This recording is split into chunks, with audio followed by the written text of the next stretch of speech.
हमने डिस्कस कर लिया है साइमन कमीशन के बारे में, सिविल डिसोबीडियंस के बारे में, लाहौर सेशन के बारे में। मैंने बता दिया था कि जब साइमन कमीशन भारत में आता है तो उसका स्वागत यहाँ पे लोगों ने गो बैक साइमन से किया। बोला कि साइमन कमीशन वापस जाओ, तुम लोग, तुम्हारा यहाँ पे कोई काम नहीं है। और विरोध करने का सबसे मुख्य वजह ये था कि इसमें किसी भी भारतीयों को शामिल नहीं किया गया था।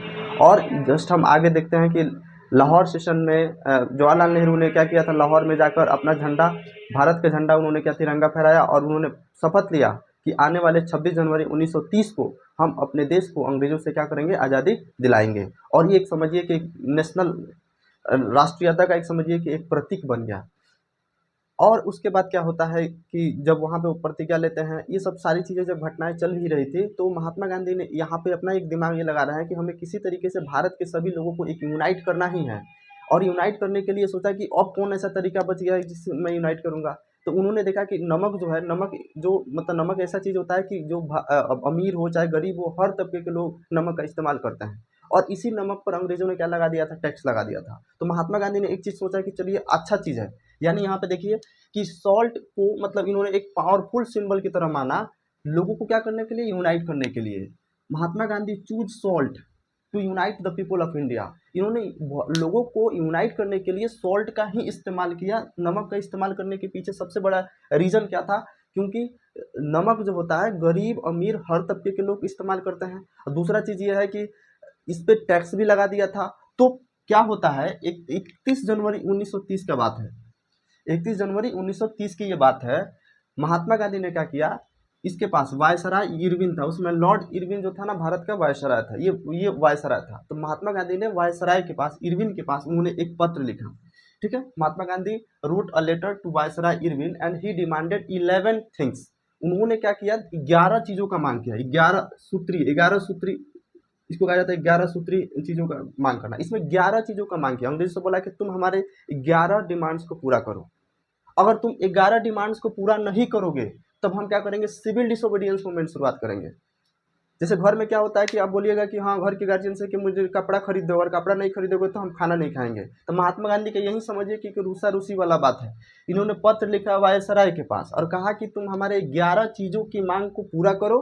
अगर तुम इस मांग को पूरा नहीं करोगे तो हम मजबूरी में सिविल डिसोबीडियंस मूवमेंट की क्या करेंगे, शुरुआत करेंगे। तो वहीं 31 जनवरी 1930 को महात्मा गांधी वायसराय इरविन के पास पत्र लिखते हैं और उसमें 11 सूत्री चीजों का मांग करते हैं। और उसने क्या कहा, और इस 11 मांग में क्या रखा गया था।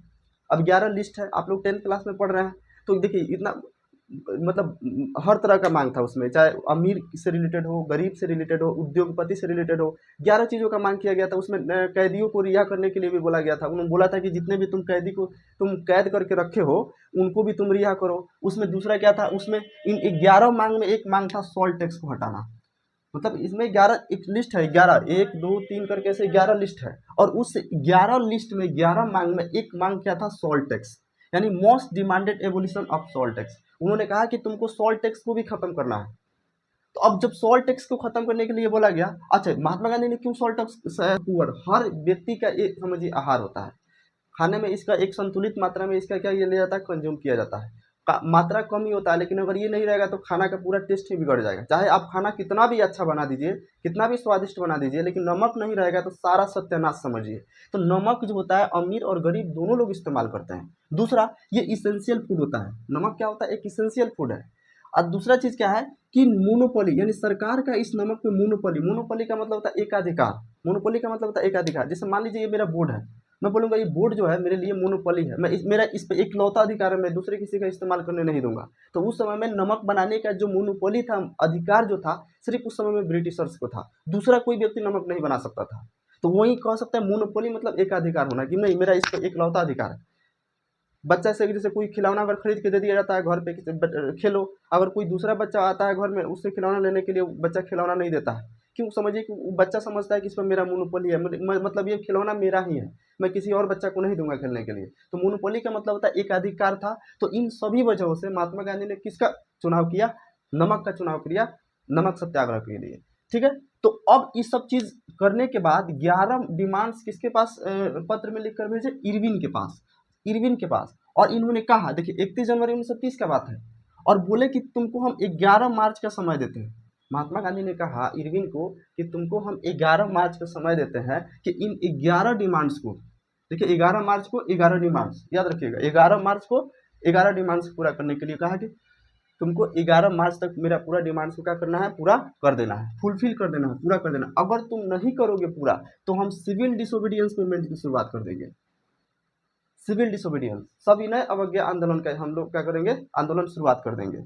लेकिन इरविन जो था ना, नेग्लेक्टेड दिस डिमांड्स, इरविन ने क्या किया, इन डिमांड्स को ठुकरा दिया, बोला कि हम तुम्हारा कोई डिमांड्स पूरा नहीं करने वाले हैं, हम कोई डिमांड्स नहीं करने वाला है। अब क्या होगा, जब ये डिमांड्स पूरा नहीं करेंगे तो वही चीज़ हो सकता है कि भाई तुम मेरी मांग पूरा नहीं करोगे, तो अब वही हमें क्या करना पड़ेगा, सिविल डिसोबीडियंस करना पड़ेगा। अब महात्मा गांधी ने क्या किया, निर्णय लिया कि अब समय आ गया है अंग्रेजों को बढ़िया से क्या करना, सबक सिखाने का। अब इन्होंने क्या किया, महात्मा गांधी ने क्या किया, 12 मार्च को, देखिए 11 मार्च को बोले थे पूरा करने के लिए, 11 मार्च तक बोले थे पूरा करने के लिए, 11 मार्च तक पूरा नहीं हुआ। उन्होंने इंतजार भी किया कि ठीक है कोई बात नहीं, हम इतना समय देते हैं, तुम सोच लो, अच्छा से विचार कर लो। अब 11 मार्च आ गया, महात्मा गांधी इंतजार कर रहे हैं कि इरविन अब डिमांड्स पूरा करेगा, अब डिमांड्स पूरा करेगा। 11 मार्च आ गया, कटोरा खाली कटोरा थमा दिया, बोला कि कोई डिमांड्स पूरा नहीं करने वाले हैं। तो महात्मा गांधी ने क्या किया, 12 मार्च से, याद रखिए 12 मार्च से अपने 78 अनुयायियों के साथ, यानी इनके 78 जो शिष्य थे, शिष्य कह सकते हैं, इनके सबसे जो प्रिय अनुयायी जो होते थे, इन्होंने 78 अनुयायियों के साथ साबरमती से, साबरमती कहाँ है जी, गुजरात में है, जहाँ पे इनका क्या था, आश्रम था। याद कीजिए, अफ्रीका से आए थे तो इन्होंने क्या, कौन आश्रम स्थापित किया था, साबरमती आश्रम स्थापित किया था। अब साबरमती कहाँ है, गुजरात में। देखिए यहाँ पे गुजरात का मैंने रफली मैप बनाया है, देखिए ये क्या है, गुजरात है, गुजरात में साबरमती यहाँ है, स्टार्टिंग पॉइंट मैंने लिख दिया है, स्टार्टिंग पॉइंट। अब इन्होंने क्या किया, यहाँ से अपने 78 अनुयायियों के साथ, 78 अनुयायियों के साथ क्या किया, यहाँ से अब चलना शुरू कर दिया और बोला कि कोई बात नहीं, नमक हम बनाकर दिखाएंगे। आप लोग विज्ञान में पढ़े हुए कि नमक बनाने की क्या प्रक्रिया होती है, बॉइलिंग मेथड से होता है। जो नमक, जो समुद्र का जो पानी होता है उसको लाया जाता है, उसको बॉयल किया जाता है, पानी उड़ जाता है और लास्ट में क्या बच जाता है, नमक बच जाता है। तो वही क्या किया, महात्मा गांधी ने अपने 78 अनुयायियों के साथ यहाँ से चलना शुरू किया। अब चलते गए और इन्होंने 240 मील जाने का सफर तय किया।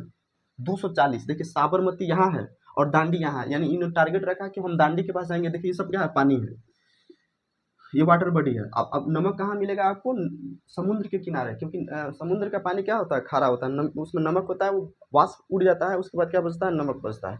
तो उन्होंने क्या किया, यहाँ से 240 मील दूर चलने का फैसला लिया। ये नहीं कि वहाँ पे आपको एरोप्लेन से जाना है, गाड़ी से जाना है, चाहे किसी चीज़ से जाना, नहीं, टायर बेल कुछ से नहीं जाना है, इन्होंने पैदल चलने का निर्णय लिया। 240 मील एक व्यक्ति तय करता है कि मैं मतलब इनको सबक सिखाने के लिए नमक बनाकर दिखा दूंगा कि हाँ, कि हम भी किसी अंग्रेजी सरकार की हुकूमत पर हम लोग नहीं चलने वाले हैं। और यहाँ से चलना शुरू किया और टारगेट रखा कि 10 मील एक दिन में चलेंगे, यानी 240 मील टोटल है और 10 मील एक दिन में चलना है, यानी पर डे आपको कितना चलना है, 10 मील। तो 11 मार्च यानी 12 मार्च से ये चलना शुरू किए। इनके साथ 78 अनुयायी थे। कहाँ से चलना शुरू किए, साबरमती से चलना शुरू किए। जब ये 10 मील जाते थे तो वहाँ रुक कर क्या करते थे, आराम करते थे। जहाँ आराम करते थे वहाँ पे हजारों की संख्या में महिलाएं, पुरुष, हर तबके के लोग आते थे महात्मा गांधी को सुनने के लिए। और महात्मा गांधी वहाँ से खड़ा होकर एक तरह से पूरे जोश जुनून के साथ भाषण दे रहे हैं और वहाँ के लोगों को समझा रहे हैं कि देखो स्वराज का मतलब क्या है। जब तक हम एक नहीं होंगे, जब तक हम यूनिटी में नहीं रहेंगे, तब तक ये अंग्रेज हम पे हुकूमत करने वाले हैं। और दूसरा चीज़ इन्होंने ये बताया कि देखो नॉन वायलेंस के तरीका से ही हम, नॉन वायलेंस करके ही अंग्रेजों को क्या कर सकते हैं, भगा सकते हैं। और इन्होंने स्वराज का जो एक मीनिंगफुल जो अर्थ होता है लोगों को समझाते चले। फिर 10 मील चले, फिर अगले दिन 10 मील चले, इसी तरीके से चलते थे, रुकते गए, चलते गए, चलते गए, हजारों की संख्या में। 78 तो चले थे। मैं तो अकेला चला था जानी मंजिलों पर, मैं तो चलता गया और कारवां बनता गया। मतलब मैं अपने मंजिल की तरफ अकेला चला था, लेकिन मैं चलता गया और कारवां बनता गया, किसी शायर का ही कहना था। तो महात्मा गांधी ने भी अकेले चला था अपने 78 अनुयायी के, कितना ज़्यादा तो था नहीं, लेकिन चलते देखते देखते देखते देखते देखते इनके मतलब इनके साथ हजारों की संख्या में भीड़ हो गई। सब महात्मा गांधी के साथ पैदल चल रहा है कि हाँ हम भी सॉल्ट मार्च करेंगे, हम भी नमक कानून को तोड़ेंगे। और करते करते करते करते करते 6 अप्रैल को, 12 मार्च से चले हैं और 6 अप्रैल को ये पहुंच जाते हैं कहाँ पे, दांडी में। ये पहुंच गए दांडी में। दांडी एक जगह है, ठीक है, गुजरात में ही। ये दांडी पहुंच गए और दांडी पहुंच के वहाँ पे उन्होंने क्या किया, पानी को उबाल कर, वहाँ के जो समुद्र का जो पानी होता है वहाँ पानी को बॉइलिंग करके उससे क्या बनाया, इन्होंने नमक बनाया। और नमक बनाने का मतलब ये था कि इन्होंने कहीं मतलब ब्रिटिशर्स के जो रूल रेगुलेशन था उसको क्या करना, तोड़ दिया। क्योंकि ब्रिटिशर्स ने क्या कहा था कि नमक कौन बनाएगा, सिर्फ हम लोग बनाएंगे, मोनोपोली हमारा ही अधिकार रहेगा। लेकिन महात्मा गांधी ने नमक बनाकर क्या दिखा दिया कि तुम क्यों बनाओगे, हम भी तो बना सकते हैं नमक, टैक्स वैक्स हम नहीं देंगे, कोई टैक्स देने का जरूरत नहीं है। और नमक बना के इन्होंने किस चीज़ को, कानून को तोड़ दिया, नमक। ये समझिए कि मतलब अंग्रेजों की जो व्यवस्था थी उस पर इन्होंने क्या किया, एक तरह से उसको तोड़ के रख दिया। अब इससे क्या होता है, अब ये क्या अर्थ था, इसका मतलब यही अर्थ था कि अब हमारा सिविल डिसोबीडियंस मूवमेंट क्या हो गया, शुरू हो गया है। दिस मार्क, इसने क्या चिन्हित किया, द बिगिनिंग, शुरुआत का, किस चीज का, सिविल डिसोबीडियंस का। यानी सिविल डिसोबीडियंस का शुरुआत कब से होती है, जब महात्मा गांधी ने नमक बनाकर, दांडी में जाकर नमक बना के इन्होंने क्या किया, नमक सत्याग्रह कर दिया। इसी को कहा जाता है सिविल डिसोबीडियंस ऑफ, यानी this mark the beginning of civil disobedience. ठीक। और फाइनली महात्मा गांधी ने क्या किया, नमक बनाकर नमक कानून को क्या किया, उन्होंने तोड़ दिया। अब देखिए, कहने का मतलब ये है कि जो सिविल डिसोबीडियंस मूवमेंट जो है वो नॉन कोऑपरेशन मूवमेंट से बिल्कुल डिफरेंस था। नॉन कोऑपरेशन मूवमेंट से क्या था, डिफरेंस था सिविल डिसोबीडियंस। क्यों डिफरेंस था, थोड़ा सा इसका अंतर समझते हैं तब आपको समझ में आएगा। एक सेकंड बस। तो नॉन कोऑपरेशन मूवमेंट्स में क्या था, नॉन कोऑपरेशन मूवमेंट में था कि अंग्रेजों को आपको सहयोग नहीं करना है, यानी नॉन कोऑपरेट, इसका कोई कोऑपरेशन नहीं चाहिए। तो महात्मा गांधी ने कहा था, नॉन कोऑपरेशन के माध्यम से बोला था कि अंग्रेजों को जितनी भी सारी चीज़ें हैं, हम कोऑपरेशन को हटा लेंगे, जो जो कोऑपरेट किया है। कि वहीं बच्चों ने क्या किया था, स्कूल छोड़ना शुरू कर दिया था, लोग विदेशी वस्तुओं का बहिष्कार करना शुरू कर दिए थे।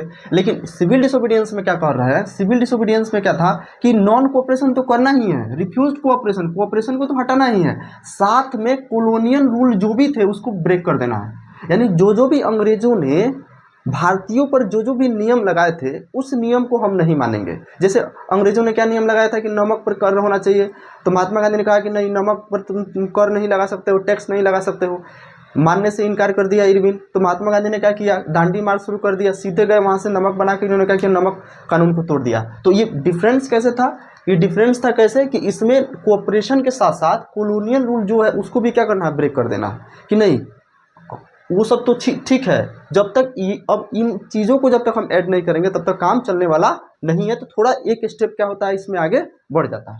अब जब महात्मा गांधी ने नमक सत्याग्रह जब कर दिया तो इससे हजारों मात्रा में लोग क्या हो गए, इंस्पायर्ड होने लगे। महात्मा गांधी से बहुत लोग क्या हुआ, इंस्पायर्ड हुआ कि सही बात है, महात्मा गांधी आप बिल्कुल सही कह रहे हैं। फिर से एक बार समझिए कि एक सुपर हीरो की अवस्था में महात्मा गांधी क्या हो गए, आ चुके हैं। और इनके ही देखा देखी क्या होता है, देखा देखी समझ रहे हैं, मतलब उनको ही देखकर कई कई हजार लोगों ने इंस्पायर्ड होकर thousands in different parts of the country, यानी देश के अलग अलग हिस्सों में हजारों लोगों ने क्या किया, सॉल्ट कानून को क्या करना शुरू कर दिया, तोड़ना शुरू कर दिया कि नहीं, हम नमक कानून को मानने वाले नहीं है। क्या करते थे, जहां अंग्रेजों की जो फैक्ट्री होती थी जहां पे नमक बनता है, जैसे सॉल्ट फैक्ट्री जो होता है, सॉल्ट फैक्ट्री, इस फैक्ट्री के सामने ही जाकर क्या किया जाने लगा, नमक बनाया जाने लगा। ये चीज को दिखाने के लिए, देखो तुम भले बनाओ लेकिन हम अपना नमक खुद से बना सकते हैं।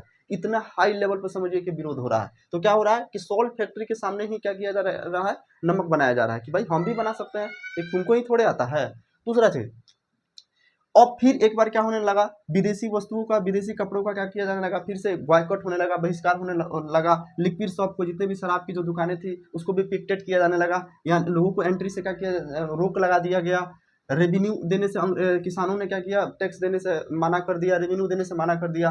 फॉरेस्ट लॉज तक को भी ब्रेक कर दिया गया। फॉरेस्ट लॉज में क्या था, जैसे अंग्रेजों ने क्या किया था, एक खास हिस्सों तक इसने कहा था कि यहाँ से ये जो फॉरेस्ट है ये जो है रिजर्व एरिया है, यहाँ पे कोई व्यक्ति आके लकड़ी नहीं काट सकता है, जानवर को नहीं चरा सकता है। अब लोग जब देख रहा है कि नमक कानून इतना हाई लेवल पर टूट रहा है तो सिर्फ नमक कानून ही क्यों टूटे, और भी तो कुछ टूटना चाहिए। इन्होंने क्या किया, फॉरेस्ट लॉज को भी ब्रेक कर दिया। फॉरेस्ट लॉज में क्यों ब्रेक किया, जैसे यहाँ पे मना है कि तुम लोग को एंट्री नहीं करना है, लोग यहाँ पे जाके एंट्री किए, अपना बकरी को, अपना मवेशी को जाके चराना शुरू कर दिए, यहाँ के लकड़ी को काटना शुरू कर दिया। अब जब इतना सारा चीज हो गया तो क्या सरकार शांत में बैठेगी उस समय में? अंग्रेज तो हाथ पर हाथ रखकर बैठने वाले तो है नहीं, वो तो कुछ ना कुछ तो नीति अपनाएंगे कि बाप रे बाप, भारतीयों का इतना बड़ा मन कैसे बढ़ गया है। इसके पीछे सबसे बड़ा कौन है, गांधी जी है, क्योंकि इन्हीं के कहने पे इतना सारा चीज हुआ। एक साल्ट मार्च के चलते इतना सारा कानून टूटने लगा है। अब जो अंग्रेजी सरकार की जो स्तंभ थी, अंग्रेजी सरकार की जो नींव थी, बिल्कुल पूरी तरीके से लड़खड़ा गई, ध्वस्त होने लगी। अब सोचने लगी कि भाई कुछ ना कुछ अगर हम हार्ड स्टेप नहीं उठाएंगे तो काम बनने वाला नहीं है। तो इस पे एक्शन क्या रहा, यानी सरकार का क्या मतलब प्रतिक्रिया रही, यानी इन सभी चीजों को हैंडल करने के लिए सरकार ने कौन ऐसी चीजों का, कौन ऐसे स्टेप का इस्तेमाल किया, तो ये है एक्शन ऑफ गवर्नमेंट। तो क्या किया सबसे पहले, जब देखा कि जब इतना सारा चीज डेमोन्स्ट्रेशन हो रहा है, आंदोलन हो रहा है, तो अंग्रेजों ने क्या किया, कांग्रेसी लीडर्स को, जितने भी उस समय के जो कांग्रेस के लीडर्स थे, उनको अरेस्ट करना शुरू कर दिया, उनको गिरफ्तार करना शुरू कर दिया, गिरफ्तार करके जेल में डालो, गिरफ्तार करके जेल में डाल दो। ठीक है, इसी गिरफ्तारी में क्या हुआ कि अब्दुल गफ्फार खान, अब्दुल गफ्फार खान महात्मा गांधी के सबसे समझिए प्रिय शिष्य थे, बहुत प्रिय, मतलब क्लोजली। अब अब्दुल गफ्फार खान से भी बहुत सारे लोग क्या है, इंस्पायर्ड है। इनको भी उठा के, इनको भी ले जाके जेल में डाल दिया गया, इनको भी जेल में डाल दिया गया अप्रैल 1930 में। अप्रैल 1930 में अब्दुल गफ्फार खान को अंग्रेजों ने अरेस्ट करके कहाँ डाल दिया, जेल में डाल दिया। अब जब इनको जेल में डाल दिया गया, और तो और जब इनको जेल में डाल दिया गया, तो इनके विरोध में, यानी इनके जो जो भी मतलब मानने वाले थे उस समय में, और हाई लेवल पे क्या होने लगा, एक तरह से उथल पुथल होने लगा, मतलब बहिष्कार होने लगा। इसमें क्या हुआ, मैनी वर किल्ड, बहुत सारे लोग मारे गए, मतलब बहुत सारे लोग इस मतलब डेमोन्स्ट्रेशन में, इस आंदोलन में बहुत सारे लोग क्या होने लगे, मारे जाने लगे। और आधा महीना आते आते तक, इसके अप्रैल मतलब इसके जस्ट कुछ दिन के बाद, कुछ महीनों के बाद क्या होता है, गांधी जी को भी क्या किया, अंग्रेजों ने अरेस्ट कर लिया। बोला कि नहीं, आपके चलते ये सारा चीज हो रहा है, आप ही के वजह से ये सारा जितना भी आग लगा है, ये आग किसने लगाया है, आप ही का लगाया गया है, एक मेन आप ही है।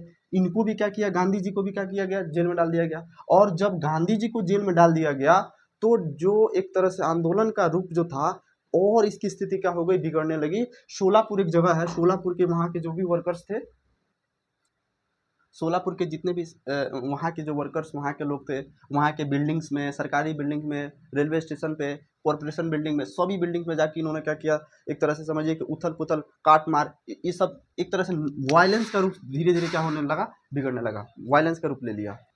अब अंग्रेज इससे और ज़्यादा क्या हो गए, भड़क गए। अंग्रेज के अंदर इतना ज़्यादा गुस्सा चढ़ गया कि अब इन सभी आंदोलनकारियों को दबाने के लिए एक ब्रूचुअल ऑपरेशन का मतलब होता है बिल्कुल बर्बर तरीके से, जिसमें एक तरह से कह सकते हैं बिल्कुल एक, जिसमें मानवता का कोई भी उसमें ख्याल ना किया जाता हो, उसकी ब्रूचुअल ऑपरेशन उन्होंने क्या किया, स्टार्ट कर दिया। वहाँ पे बच्चे हो, चाहे औरत हो, वुमेन्स हो या चिल्ड्रेन हो, पुरुष का तो बात ही हटा दीजिए, यहाँ तक कि औरतों को, बच्चों को भी क्या किया गया, बीटन, पीटा जाने लगा, कोड़ा से उनको उठा के जेल में डाल दिया जाता था। ब्रुचुअल तरीके से इन लोगों को पीटा जाता था। कम से कम 1 लाख लोगों को क्या किया गया, अंग्रेजों ने अरेस्ट कर लिया। 1 लाख लोगों को अंग्रेजों ने अरेस्ट करके जेल में डाल दिया। अब महात्मा गांधी इन सभी घटनाओं को जब देख रहे हैं, तो फिर उनका क्या हो रहा है, एक तरह से फिर जो सोच रहे थे कि पहले जैसे होना चाहिए था वैसा हो नहीं रहा है, फिर इसमें मार काट वाली चीज आ गई, अहिंसा का रूप ले लिया है, हिंसात्मक एक रूप ले लिया है। हिंसात्मक रूप लेने की वजह से महात्मा गांधी ने सोचा कि अब इन सब चीज़ों को दबाना जरूरी है, और महात्मा गांधी ने फिर एक बार विचार किया कि मुझे इस आंदोलन को वापस ले लेना है। कॉल ऑफ का मतलब होता है वापस लेना, बंद कर देना, कि अब मैं इस आंदोलन को क्या करूंगा, वापस ले लूंगा। अब लास्ट में क्या होता है कि धीरे धीरे, अब जब इन सब सारी घटनाएं जब घट जाती है, तो 5 मार्च 1931 को गांधी और इरविन के बीच, अब देखिए गांधी और इरविन कौन है, इरविन मैंने बता दिया, लॉर्ड इरविन था और गांधी था। तो 5 मार्च 1931 को गांधी और इरविन के बीच एक समझौता होता है। तो इरविन को होता है गांधी से, एक काम करो, तुम राउंड टेबल कॉन्फ्रेंस में जाओ। राउंड टेबल कॉन्फ्रेंस कहाँ होता था, लंदन में होता था, ब्रिटेन। तो वो क्या होता है, वो बोले कि तुमको राउंड टेबल कॉन्फ्रेंस में जाना पड़ेगा। इसके पहले वाला जो राउंड टेबल कॉन्फ्रेंस जो हुआ था, फर्स्ट राउंड टेबल कॉन्फ्रेंस, वो नहीं हो पाया था। कांग्रेस ने उसको करने से क्या किया था, मना कर दिया था। दूसरा में महात्मा गांधी बोले कि ठीक है, मैं इस कॉन्फ्रेंस में जाऊंगा, वहाँ पे बात करूंगा वहाँ की सरकार से, वहाँ की जो मेन जो गवर्नमेंट है, जहाँ से ये मेन जो संचालित हो रहा है, उसको मैं क्या करूंगा, उस पर जाके बात करूंगा। तो महात्मा गांधी यहाँ पे क्या हो गए, राउंड टेबल कॉन्फ्रेंस में जाने के लिए क्या हो गए, एग्री हो गए। और यहाँ पे इरविन ने बोला कि चलो ठीक है, तुम्हारा कुछ जो मांग है, 11 जो तुम मांग किए थे, उसमें कुछ हम डिमांड्स को क्या करेंगे, पूरा करेंगे। तो जितना भी पॉलिटिकल प्रिजनर्स थे, पॉलिटिकल प्रिजनर्स का मतलब कि राजनीतिक कैदी, देखिए 2 तरह का कैदी होता है। एक होता है पॉलिटिकल, पॉलिटिकल का मतलब होता है जैसे जो भाषण वगैरह सब देता है, भड़काऊ भाषण देगा, वो पॉलिटिकल कहा जाता है। एक जो होता है, एक ऐसे कैदी होता है, एक ऐसे प्रिजनर्स होता है, ठीक है, इसको आपराधिक कैदी कहा जाता है। ये जो कैदी होते हैं, एक मतलब मान लीजिए किसी को गोली मार दिया है, किसी का मर्डर कर दिया है, तो ये जो प्रिजनर्स होते हैं, आपराधिक कैदी होते हैं। और इन कैदी, अब इसमें क्या किया गया कि महात्मा गांधी, देखिए यही एक मतलब एक बोला जाता है कि महात्मा गांधी के ऊपर ये आरोप लगता है कि इन्होंने भगत सिंह की फांसी को क्या किया था, अगर ये चाहते महात्मा गांधी तो भगत सिंह की फांसी पर रोक लगवा सकते थे। लेकिन देखिए 2 तरह का 2 धारा विचारधारा चलती है। पहला विचारधारा में ये होता है कि महात्मा गांधी ने कहा था कि सभी कैदियों को तुमको रिहा करना है, तो इरविन ने कहा था कि ठीक है, हम कैदियों को रिहा कर देंगे। तो जो लिस्ट वगैरह सब बनाया गया था, उस लिस्ट में महात्मा गांधी ने क्या किया, हस्ताक्षर कर दिया। तो उस हस्ताक्षर में सिर्फ पॉलिटिकल प्रिजनर का डिस्कस किया गया था, न कि ये वाले जो कैदी है, मतलब जितने भी आपराधिक कैदी है, ऑफेंसिव जो कैदी है, इनका जिक्र किया ही नहीं गया था। जिसमें कौन है थे? भगत सिंह थे। भगत सिंह की फांसी इसी समय में, समझिए कि यही जो विचार इस समय का जो फेज है, इसी समय में भगत सिंह की फांसी क्या होती है? हो जाती है। तो भगत सिंह की फांसी रुक सकती थी अगर वो यहाँ पे सिर्फ प्रिजनर्स की बात किया गया होता। यहाँ पे पॉलिटिकल प्रिजनर्स की बात किया गया था, और जो भगत सिंह जो थे, ये पॉलिटिकल प्रिजनर्स में नहीं आते थे, जिसकी वजह से इनके भगत सिंह के क्या दे दिया गया? फांसी दे दिया गया। और यहीं पर बोला जाता है कि महात्मा गांधी अगर चाहते तो भगत सिंह की फांसी को रोक लगवा सकते थे। तो ये सब चीज़ है। तो ये पॉलिटिकल प्रिजनर्स का बात हो गया कि हाँ ठीक है, अब इसे बोला कि ठीक है हम छोड़ देंगे, ठीक है। महात्मा गांधी क्या हो गए, यहाँ से ये निकल जाते हैं कहाँ पे? लंदन, ब्रिटेन चले गए। इनकी बात छोड़ कहाँ चले गए? ब्रिटेन। किसमें? टेबल कॉन्फ्रेंस जो होता था, राउंड टेबल कॉन्फ्रेंस में। राउंड टेबल कॉन्फ्रेंस में भाग लेने के लिए महात्मा गांधी यहाँ से कहाँ चले गए? ब्रिटेन चले गए। अब जब वो ब्रिटेन गए तो वहाँ पर जब गए तो उन्होंने देखा कि वहाँ के जो रूल रेगुलेशन है, वहाँ के कुछ नियम कानून से इनको अच्छा ही नहीं लगा। राउंड टेबल कॉन्फ्रेंस को बीच में ही छोड़ के क्या हो गए? वहाँ से भाग गए। वहीं पर चर्चिल ने इनको कहा था कि अर्धनग्न फकीर है, नेक्ड फकीर। महात्मा गांधी को नेक्ड फकीर कहा गया, नेक्ड फकीर, अर्धनग्न फकीर। अब जानकर हैरानी होगी कि वहीं पे महात्मा गांधी का भी प्रतिमा लगाया गया है, जिसने इसको कहा था कि हाँ तुम एक अर्धनग्न फकीर है। उसने तो बात है भाई, महात्मा गांधी होंगे कैसे? उनको लगा कि कोई कोट पैंट पहन के, सूट बूट पहन के आएंगे। जब देख रहे हैं महात्मा गांधी को देख रहे हैं कि बाप रे बाप, ब्रिटेन जैसे देश में बेचारा आदमी लाठी टेकते हुए और धोती कपड़ा पहन के जब कॉन्फ्रेंस में भाग ले रहे हैं, तो बोला अरे बाप रे, ये तो अर्धनग्न फकीर है, ठीक है। तो वो सब चीज़ था। खैर ये सब चीज़ था। जब वहाँ से जब आए, ये मतलब ये सक्सेस नहीं हो पाया, मतलब राउंड टेबल कॉन्फ्रेंस सक्सेस नहीं हो पाया, तो महात्मा गांधी क्या हो गए? फिर रिटर्न बैक इंडिया आ गए। इंडिया में फिर क्या हो गए? वहाँ से जाके आ गए। जब यहाँ पे आए तो देख रहे हैं यहाँ की स्थिति क्या हो गया? बहुत और ख़राब हो चुकी है। यहाँ पे अंग्रेजों ने भारतीयों को, आंदोलनकारी को दबाने के लिए एक नए तरीके के, न्यू साइकिल ऑफ रिप्रेशन का एक नए चक्र से इन्होंने क्या किया? दमन शुरुआत कर दिया है। और इसी में गफ्फार खान को, अब्दुल गफ्फार खान को, जवाहरलाल नेहरू को, इनको भी पकड़ के क्या किया गया था? जेल में डाल दिया गया था। और कांग्रेस को, जो कांग्रेस पार्टी थी, अंग्रेजों ने इसको क्या किया था? इलीगल घोषित कर दिया कि कांग्रेस पार्टी अब लीगल नहीं रहेगा, ये इलीगल होगा। महात्मा गांधी आए तो फिर सोचा कि अब मुझे फिर से मुझे सिविल डिसोबीडियंस मूवमेंट की शुरुआत करना चाहिए। लेकिन धीरे धीरे क्या हुआ? 1934 तक जाते जाते इसका मतलब इस सिविल डिसोबीडियंस का जो प्रभाव रहा, ये फिर से क्या हो गया? मंद पड़ने लगा। धीरे धीरे क्या होने लगा? कम होने लगा। यहाँ तक आपको समझ में आया? समझ में आया? चलिए फिर से एक बार मैं जहाँ शुरू से लेकर लास्ट तक जो मैंने पढ़ाया हूँ उसको आपको मैं एक बार रिकेप करवा देता हूँ, ताकि आपको समरी के रूप में ये चीज़ आपको याद रहे। मैंने ये पढ़ाया कि महात्मा गांधी ने इरविन के पास एक पत्र लिखा, 31 जनवरी 1930 को इसने पत्र लिखा था। और उस पत्र में इन्होंने 31 जनवरी को पत्र लिखा, 31 जनवरी को। और इसने उस पत्र लेटर लिखा, और उस लेटर में 11 चीज़ों का मांग किया, 11 सूत्री चीज़ों का मांग किया। और ये 11 मार्च का समय था।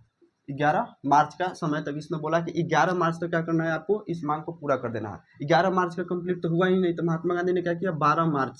12 मार्च से सॉल्ट मार्च का शुरुआत कर दिया। सॉल्ट मार्च शुरुआत कहाँ से हुआ?